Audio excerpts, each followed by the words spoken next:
دوستو، knowledge and information میں خوش آمدید۔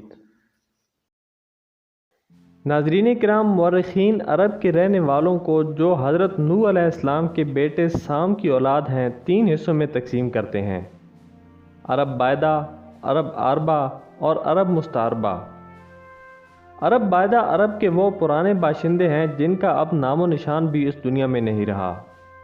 ان میں عاد، سمود، جدیث، تسم، املاک، امیم، جرہم اور جاسم شامل ہیں۔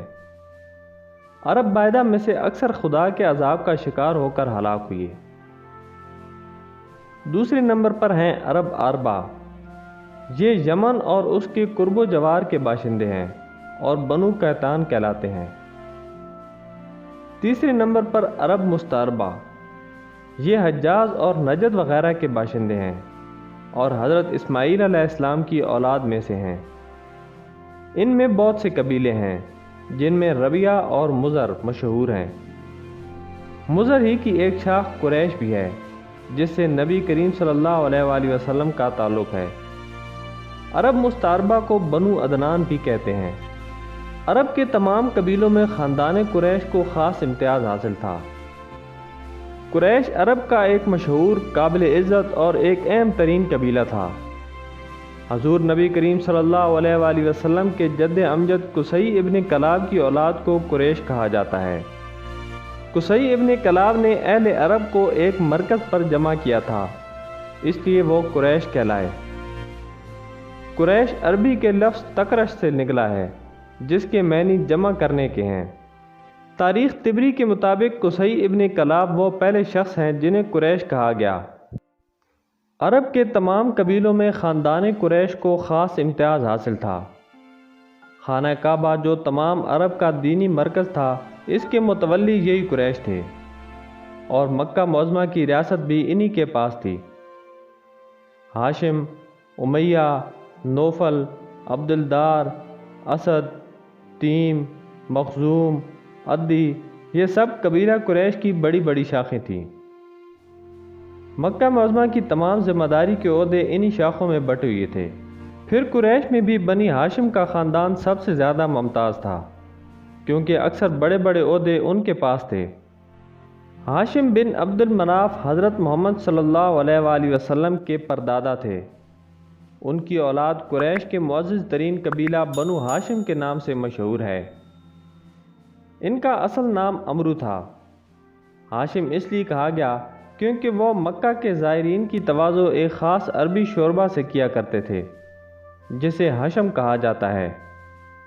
یہ لقب انہیں اس وقت ملا جب ایک قحط کے دوران انہوں نے یہی شوربہ اہل مکہ کو کھلایا۔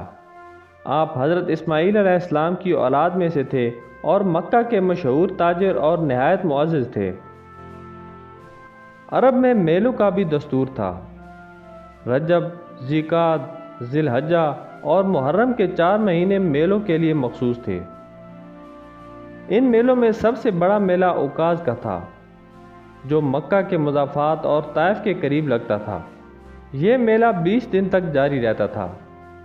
اس میلہ میں چونکہ تمام عرب کے قبیلے جمع ہوتے تھے، اس لیے یہیں مختلف قبیلوں کے جھگڑوں کا بھی فیصلہ ہوتا تھا۔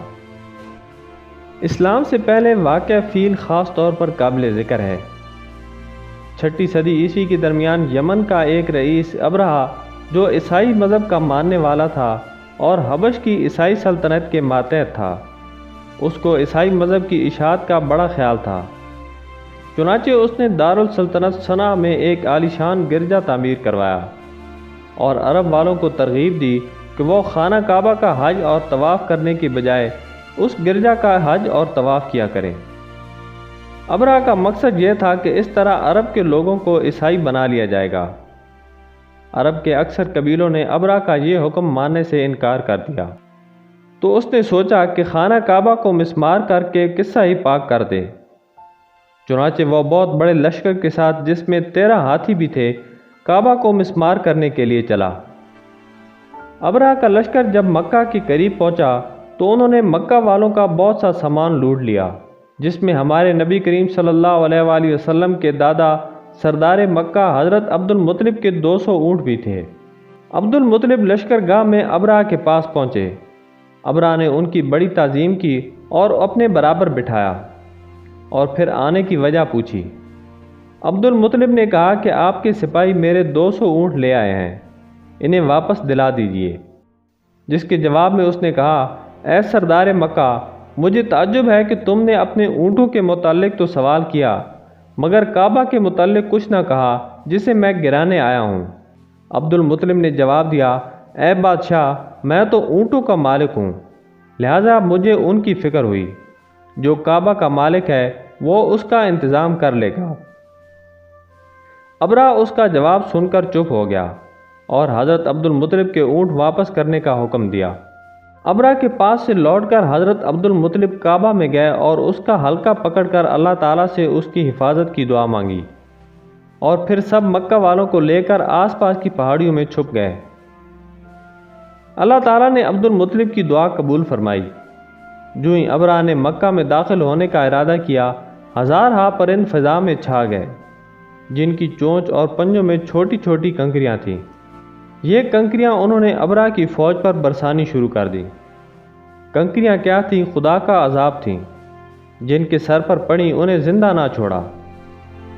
ابرا کی ساری فوج تتر بتر ہو گئی، خود اس کے ہاتھیوں نے اس کی فوج کو کچل ڈالا۔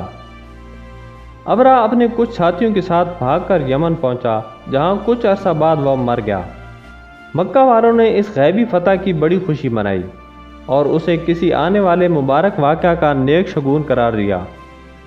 واقعہ فیل کے کچھ ہی عرصہ بعد اسی سال حضرت عبد المطلب کے بیٹے حضرت عبداللہ کے گھر ہمارے تمہارے آقا محمد صلی اللہ علیہ وآلہ وسلم پیدا ہوئے۔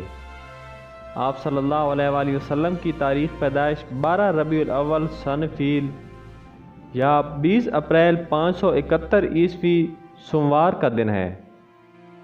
حضور صلی اللہ علیہ وآلہ وسلم اپنی ولادت سے 2 مہینے پہلے ہی باپ کے سایہ شفقت سے محروم ہو چکے تھے۔ آپ صلی اللہ علیہ وآلہ وسلم کے والد ماجد حضرت عبداللہ تجارت کے سلسلہ میں ملک شام کی طرف گئے، راستہ میں بیمار ہو گئے اور مدینہ میں اپنی ننہال قبیلہ بنی بخار میں اتر گئے اور وہیں انتقال فرمایا۔ عرب کے شرفاء کا دستور تھا کہ وہ اپنے بچوں کو دیہات کی دائیوں کے سپرد کر دیتے تھے تاکہ وہاں کی صاف تازہ ہوا میں ان کی صحت بھی اچھی رہے اور ان کے اخلاق بھی درست رہیں۔ چنانچہ اس دستور کے مطابق حضرت عبد المطلب نے اپنے پیارے پوتے کو قبیلہ بنو سعد کی ایک بی بی حضرت حلیمہ کے سپرد کر دیا۔ حضرت حلیمہ نے آپ صلی اللہ علیہ وآلہ وسلم کو 4 سال تک اپنے گھر کی رونق بنائے رکھا، اور اس زمانے میں ان کے گھر میں عجیب عجیب برکتوں کا ظہور ہوا۔ جب حضور نبی کریم صلی اللہ علیہ وآلہ وسلم 4 سال میں تھے تو ایک عجیب واقعہ پیش آیا۔ ایک دن آپ صلی اللہ علیہ وآلہ وسلم بستی کے پچھواڑے میں اپنے دودھ شریک بھائی کے ہمراہ بکریاں چرا رہے تھے۔ اچانک 2 شخص سفید لباس پہنے ہوئے آپ صلی اللہ علیہ وآلہ وسلم کے سامنے آ کھڑے ہوئے۔ انہوں نے آپ کو زمین پر لٹا دیا اور سینہ مبارک چاک کر کے اس میں سے کوئی چیز نکال کر پھینک دی، پھر سینہ اسی طرح جوڑ دیا اور دونوں کاندھوں کے درمیان مہر نبوت لگا کر غائب ہو گئے۔ یہ عجیب واقعہ دیکھ کر آپ صلی اللہ علیہ وآلہ وسلم کے بھائی بھاگے ہوئے گھر آئے اور اپنے ماں باپ کو سارا قصہ سنایا۔ دونوں میاں بیوی یہ قصہ سن کر ہامتے کانپتے چراگاہ پہنچے۔ دیکھا تو حضور صلی اللہ علیہ وآلہ وسلم کا رنگ پھک پڑا ہوا تھا۔ انہوں نے فوراً آپ صلی اللہ علیہ وآلہ وسلم کو سینہ سے لگایا اور تسلی دی، لیکن اس واقعہ کے بعد حلیمہ فکر میں پڑ گئیں کہ اس دفعہ تو اللہ تعالیٰ نے خیر کر دی، پھر کبھی کوئی ایسا واقعہ پیش آیا تو کیا ہوگا۔ اسی لیے اگرچہ دل نہ چاہتا تھا مگر مجبوراً حضور صلی اللہ علیہ وآلہ وسلم کو لے کر مکہ روانہ ہو گئی اور حضرت آمنہ کی امانت ان کو واپس کر دی۔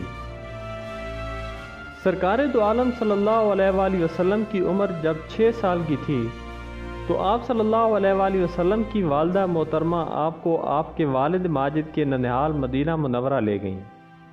واپسی میں راستہ ہی میں بیمار ہوئیں اور مقام ابوا میں انتقال فرمایا۔ اب آپ کی پرورش کی سعادت آپ کی باندی ام ایمن کے حصہ میں آئی اور سرپرستی کا فخر آپ کے دادا عبد المطلب کو حاصل رہا۔ عبد المطلب اپنے نونہار پوتے سے بڑی محبت کرتے تھے اور اکثر کہا کرتے تھے میرے اس فرزند کی بڑی شان ہے۔ 2 سال بعد آپ صلی اللہ علیہ وآلہ وسلم کے دادا عبد المطلب کا بھی انتقال ہو گیا۔ انتقال کے وقت ان کی عمر 140 سال تھی۔ عبد المطلب کے انتقال پر ان کے بیٹے اور حضور صلی اللہ علیہ وآلہ وسلم کے چچا ابو طالب کے حصہ میں یہ دولت آئی اور وہ آپ صلی اللہ علیہ وآلہ وسلم کی سرپرستی فرماتے رہے۔ ابو طالب بھی اپنے بھتیجے سے بڑی محبت کا برتاؤ کرتے تھے۔ جہاں جاتے اپنے ساتھ لے کر جاتے اور جب سوتے تو اپنے پہلو میں سلاتے۔ غرض کسی بھی وقت آنکھوں سے اوجھل نہ ہونے دیتے، مگر انہوں نے آپ صلی اللہ علیہ وآلہ وسلم کی تعلیم کا کوئی انتظام نہ کیا۔ اس زمانے میں پڑھنے لکھنے کا کچھ ایسا دستور بھی نہ تھا۔ پھر خدا کو منظور بھی یہ تھا کہ وہ ایک امی یعنی غیر تعلیم یافتہ کو دنیا بھر کی قوموں کا استاد بنائے اور اپنی قدرت کا تماشا دکھائے۔ ناظرین، آج کی ویڈیو میں بس اتنا ہی۔ اگلی ویڈیو میں ہم جانیں گے کہ آپ صلی اللہ علیہ وآلہ وسلم کے ساتھ شام کے سفر کے دوران کیا واقعات پیش آئے۔ حضرت خدیجہ رضی اللہ عنہ سے نکاح، قرآن پاک کے معجزات اور معجزہ شق القمر۔ ہمارے ساتھ کنیکٹ رہنے کے لیے چینل کو سبسکرائب کریں۔ اگر ویڈیو اچھی لگی تو لائک کریں اور دوستوں کے ساتھ شیئر کریں۔ اپنا اور اپنے آس پاس کے لوگوں کا خیال رکھیں۔ اللہ حافظ۔